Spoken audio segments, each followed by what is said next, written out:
silahkan nanti dipertimbangkan barangkali ada yang ingin jadi dosen. Untuk nyambi atau side job, nah itu enaknya dosen di situ, teman-teman.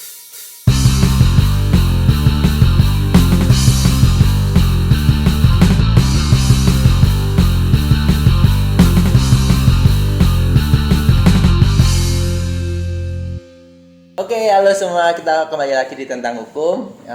Kita masih tetap sama Mas Lintang, ya, seorang dosen muda yang kadang pintar ya, jadi dosen, nggak seperti saya pengangguran. Bisa nyampe YouTube, saya pengangguran soalnya. Oke, kali ini kita akan bahas tentang tips dan trik kalau misalkan teman-teman ingin jadi dosen. Ya, kalau misalkan nggak jadi dosen, jadi akademisi lah ya Mas ya, kan nggak harus jadi dosen kan di universitas kan. Nah, bisa juga jadi tukang kebun enggak ya gitu ya. Pokoknya kalau pengen masuk ke universitas dan pengajar khususnya, disimak sampai habis, kita kasih tipsnya. Oke Mas, bisa informasikan kira-kira kalau misalkan jadi dosen itu stepnya itu gimana? Ya.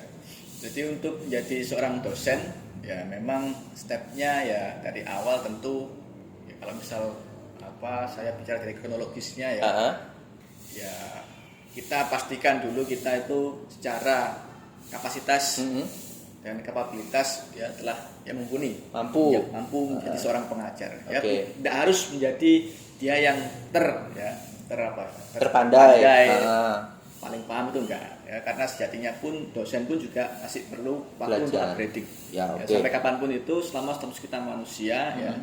Saya merasa ya tetaplah kita upgrade ilmu itu tetap.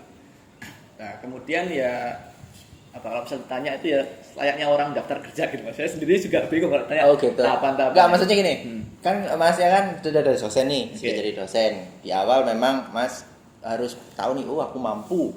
Apa setelah itu harus jadi asisten dosen dulu, atau setelah itu harus punya kenalan orang dalam dulu kan kita nggak tahu. Nah itu gimana tuh Mas? Ya atau mungkin saya sharing pengalaman saya dari lulus hingga memantapkan diri jadi seorang dosen. Jadi saya dulu waktu lulus nggak langsung lanjut S2. Ya, saya ya sama lah layaknya ya. Saya merasa saya selama hingga di titik ini itu saya merasa jenjang setelah lulus itu kita galau itu seperti fase yang tetap harus kita lewati. Pasti ada ya. Jadi lulus galau terus menentukan menentukan planning berikutnya. Nah, saya waktu itu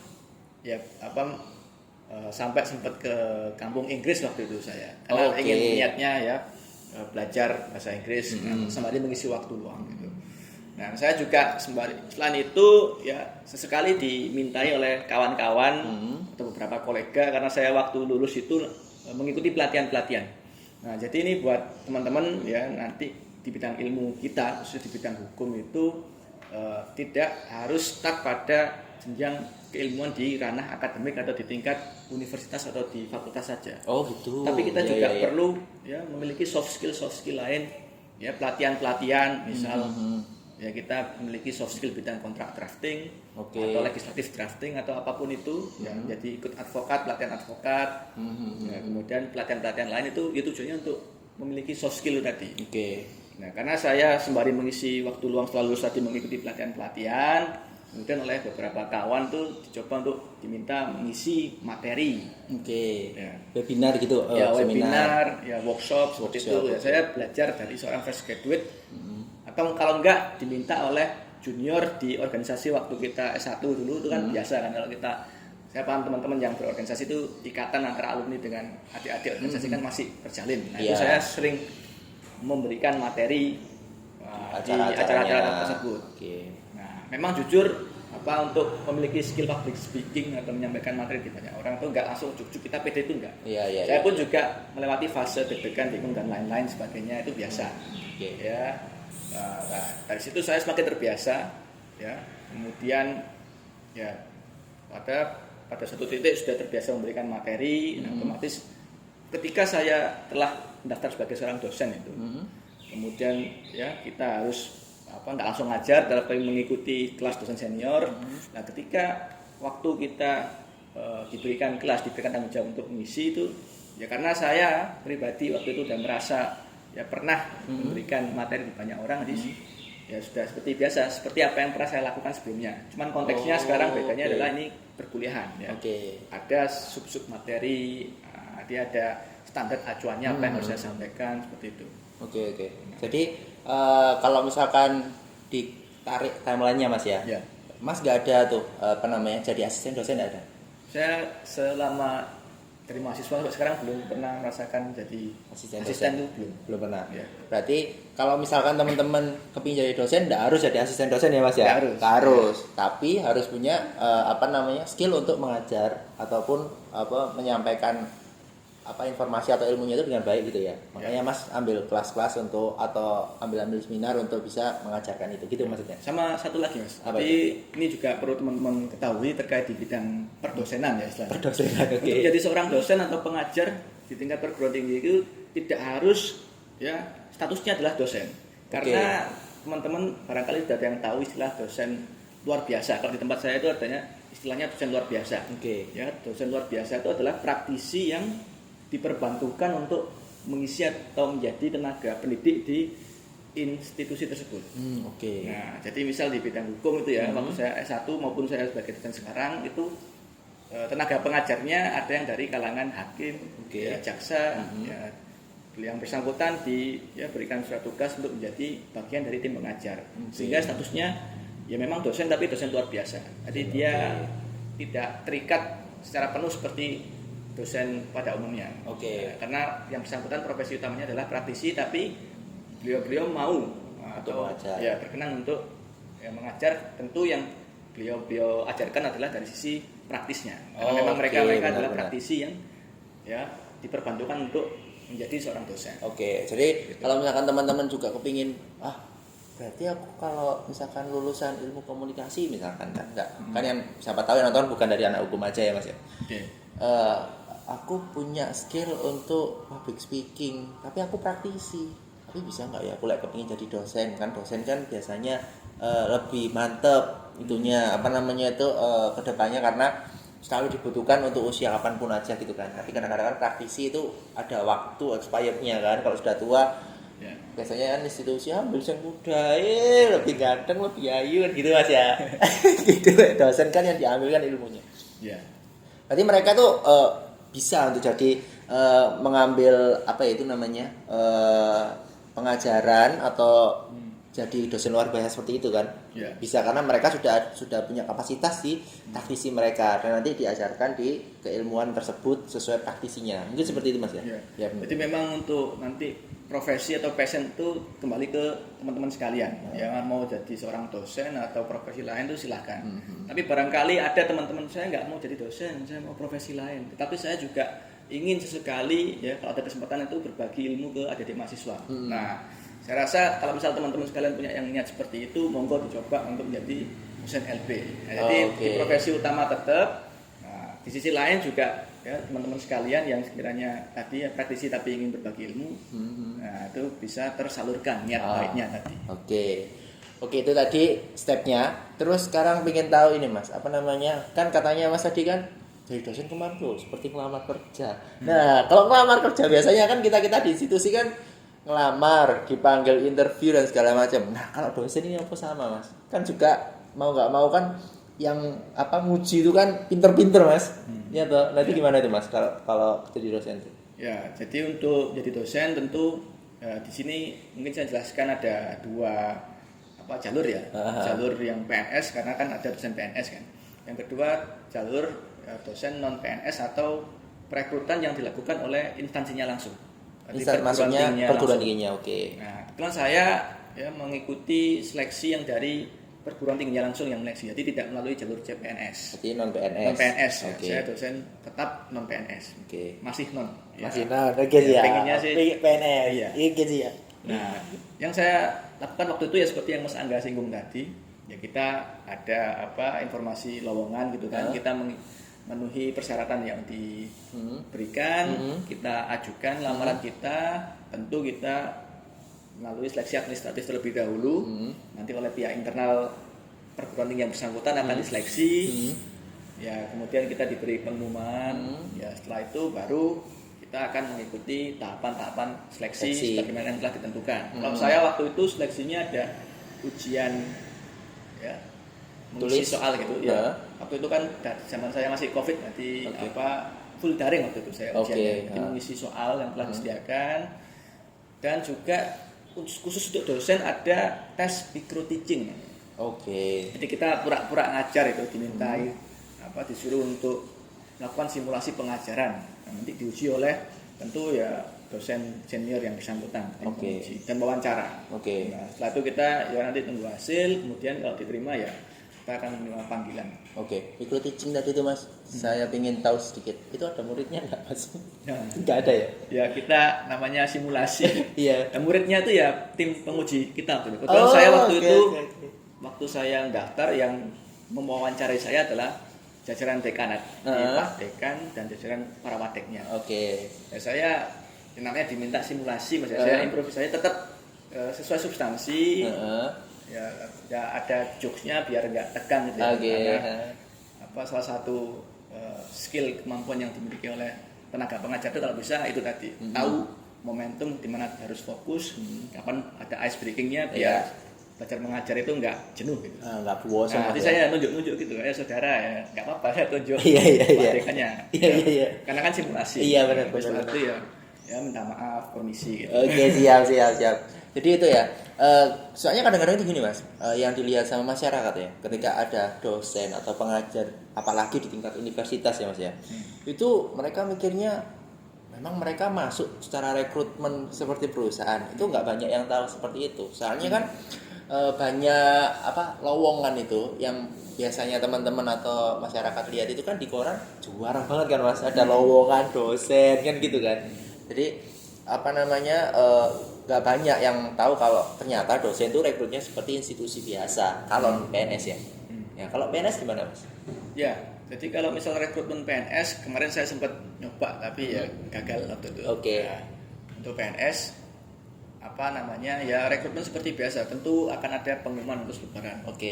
Nah, kalau misal pertanyaannya ya bagaimana cara mendapatkan pengumuman atau bagaimana kita tahu bahwa ada suatu lowongan, yaitu dari diri kita. Ya saran saya kita harus lebih proaktif untuk menggali informasi, ya, follow atau akun-akun yang memberikan informasi. Kalau saya waktu itu saya tipenya orang yang pasif Mas. Cuma saya bersyukur dihadirkan di lingkungan yang proaktif gitu. Jadi saya tinggal nerima. Iya. Oh, ada lowongan dosen. Kayaknya mantap nih. Saya coba. Itu dapatnya seperti itu. Siap. Jadi kalau misalkan memang kamu pasif, cari orang aktif. Iya Mas ya. Supaya intinya perbanyak relasi. Iya, perbanyak relasi. Siap. Oke. Nah terus ini Mas, itu tadi kan step-step dan tips-tipsnya kan. Nah memang nggak ada tips yang signifikan biar bisa masuk, kayak misalkan harus kenal orang dalam, itu namanya nepotisme, korupsi. Nah tapi kalau memang lewat jalur depan atau memang jalur yang legal dan seperti Mas Lintang ini, memang lebih baik ya, kredibilitas pasti akan dipertanyakan nanti kalau misalkan lewat jalur dalam kan ya Mas ya. Nah itu tadi tipsnya. Tapi kadang-kadang tuh teman-teman juga ada pertanyaan kapan hari itu. Nah, kita anonim aja ya Mas ya. Gak enak. Soalnya kemarin tuh dia bilang jadi dosen itu kan juga belajar. Dan kadang-kadang dosen itu nggak cuma ngajar di satu tempat atau dua tempat. Itu kan sibuk banget. Nah, cara ngatur kesibukannya itu gimana Mas? Kan kadang-kadang kalau kita nih ya sebagai pekerja nih, kalau misalkan di perusahaan 9 to 5 pasti kan. Setelah 9 to 5 ngopi. Itu ke keluarga gitu kan. Maksudnya sudah pasti sequence-nya itu Mas. Kalau misalkan memang ya ada pekerja yang kepingin ambil sampingan, ketika setelah 9 to 5 baru ambil sampingan. Kan nggak bisa tuh di tengah-tengah kita ambil sampingan. Keteteran Mas. Apalagi yang kerjaannya itu sequence-nya tinggi gitu kan. Nah, kalau dosen ini kan setahu saya yang pernah saya kuliah di universitas di sini ya saya mahasiswa abal-abal ya. Jadi kuliah jam 8 sampai jam 8 sampai jam 9. Dari jam 8 sampai jam 10, 2 jam kan ya, 1 SKS kan. Ini 2 SKS. Setelah itu sudah enggak ada kelas. Dosennya kan juga enggak ada kelas kan, Mas. Enggak ngajar kan. Berarti otomatis mau enggak mau kan enggak tahu ya kita ngapain ya, tapi beberapa orang masih mikirnya tengok-tengok di ruang dosen. Nah, itu gimana tuh Mas? Cara ngatur waktunya. Kan kita juga beberapa orang nggak tahu nih. Taunya dosen ngajar, habis ngajar tengok-tengok gitu ya. Tengok-tengok itu apa nongkrong apa diem aja nggak ngapa-ngapain itu Mas ya. Nah, kira-kira itu ya apa itu Mas? Ya, terkait bagi waktu sama kesibukan seorang dosen ya. Nah, jadi mungkin yang saya jelaskan ya, karena saya dosen nanti saya gunakan contoh diri saya sendiri. Oke, ya. siap. Nanti kalau misal menggunakan secara general, nanti saya takutnya terlalu menggeneralisir. Oke. Tentu saya paham rekan-rekan dosen di luar sana itu memiliki ya cara dan metodenya sendiri-sendiri untuk manajemen waktunya. Nah, kalau saya tadi sempat saya sampaikan ya, Mas Angga dan teman-teman sekalian, itu kan saya juga selain dosen saya juga seorang mahasiswa. Oh, oke. Ya. Iya. Nah, jadi saya di sini ya Mas Angga, saya itu dosen, tapi saya juga sekarang diberikan izin untuk dapat melanjutkan studi saya ke jenjang S3. Wih, mantap. Oke, siap. Ya. Iya. Jadi kita bicara dari sisi ya manajerial waktu di bidang dosen tadi ya. Nah, jadi kalau misal jam kerja ya tentu mengikuti jadwal kapan kita mengajar. Jadi kalau misal kita tahu pekerja kantoran itu kan ada jamnya kayak Mas bilang tadi, ada jam pasti ya. Jam kerja mereka yaitu. Nah, kami para dosen ya, jam kerja kami adalah yang pertama ya kapan kami diberikan jadwal mengajar, yaitu jam kerja kami. Di luar itu ya tentu ada kerjaan-kerjaan yang sifatnya administratif yang bisa kami lakukan di sela-sela di luar jam mengajar. Atau mungkin barangkali ya kita juga dosen itu kan juga ada waktu untuk rapat ya, merumuskan kurikulum ke depannya seperti apa, atau pembahasan internal tiap-tiap masing-masing tim teaching. Kami di situ menyiasati waktunya di sela-sela di luar jam mengajar.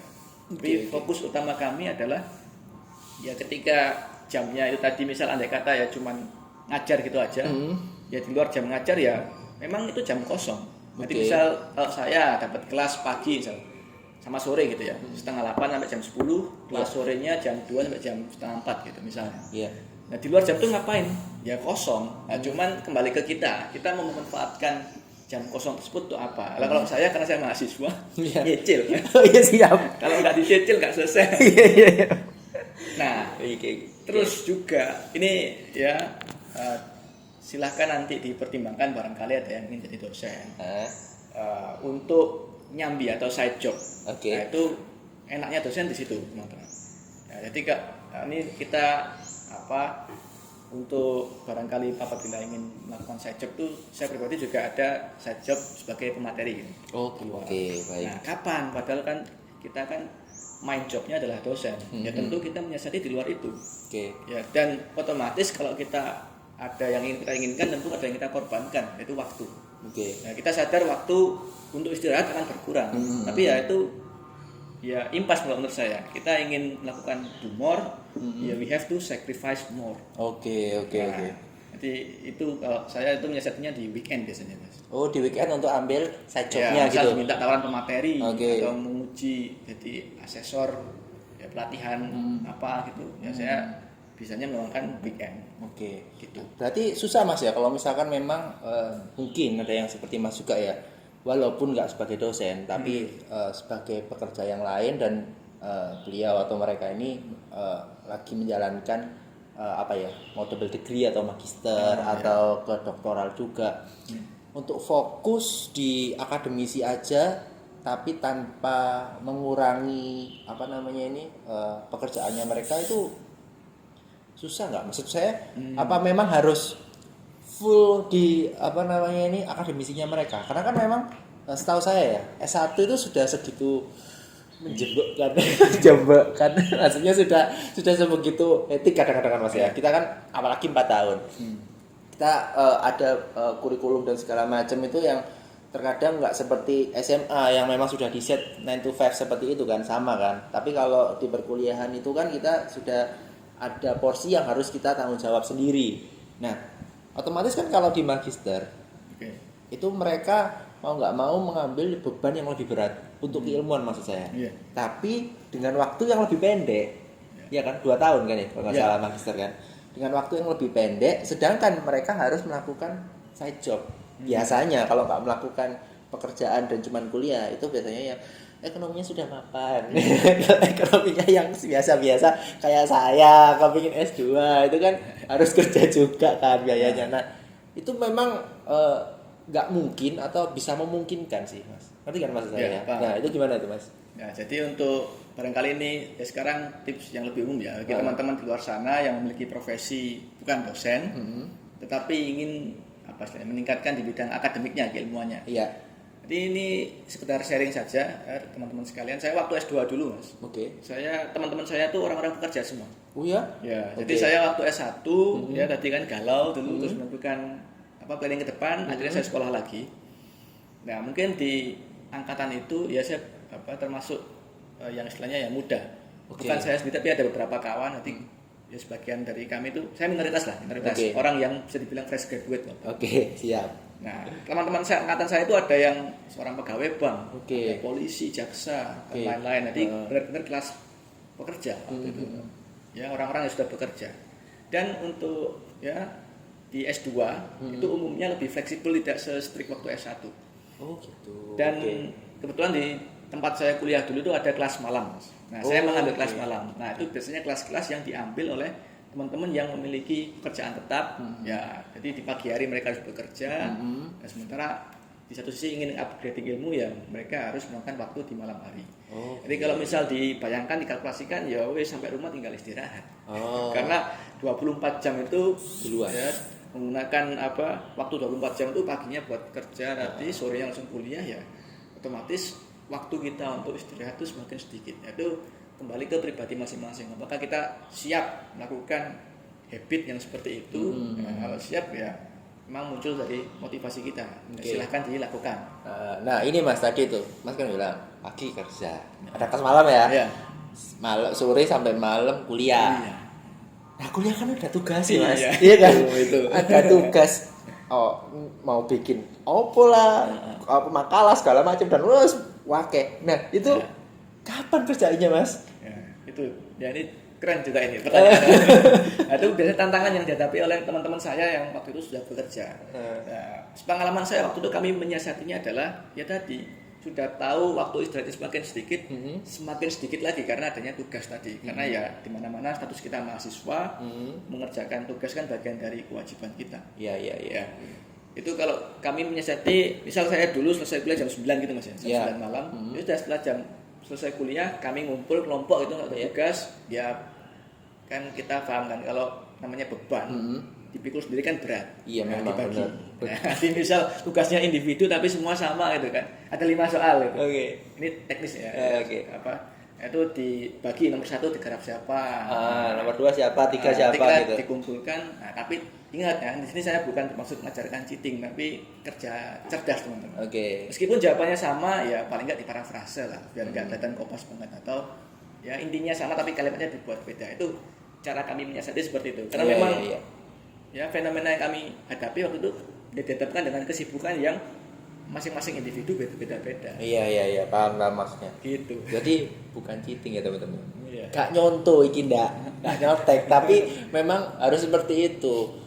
Kan cuma ngerjain 5 soal, cobaan dulu ya mas ya. 5 soal kalau kuliah S2 itu kayak gimana? Soalnya memang kan beberapa teman-teman itu banyak yang ini loh mas, kalau S2 itu putus sampai tengah-tengah gitu loh kan. Ya kan udah mahal dan segala macam, tiba-tiba putus tengah-tengah kan aduh pusing mas. Kalau saya mah enggak mas, males, ini enggak usah sekalian. Oke. Mungkin ada mau yang disampaikan lagi mas buat teman-teman yang mau melakukan jenjang karir sebagai pengajar atau dosen, entah itu di bidang hukum atau di bidang yang lain mungkin.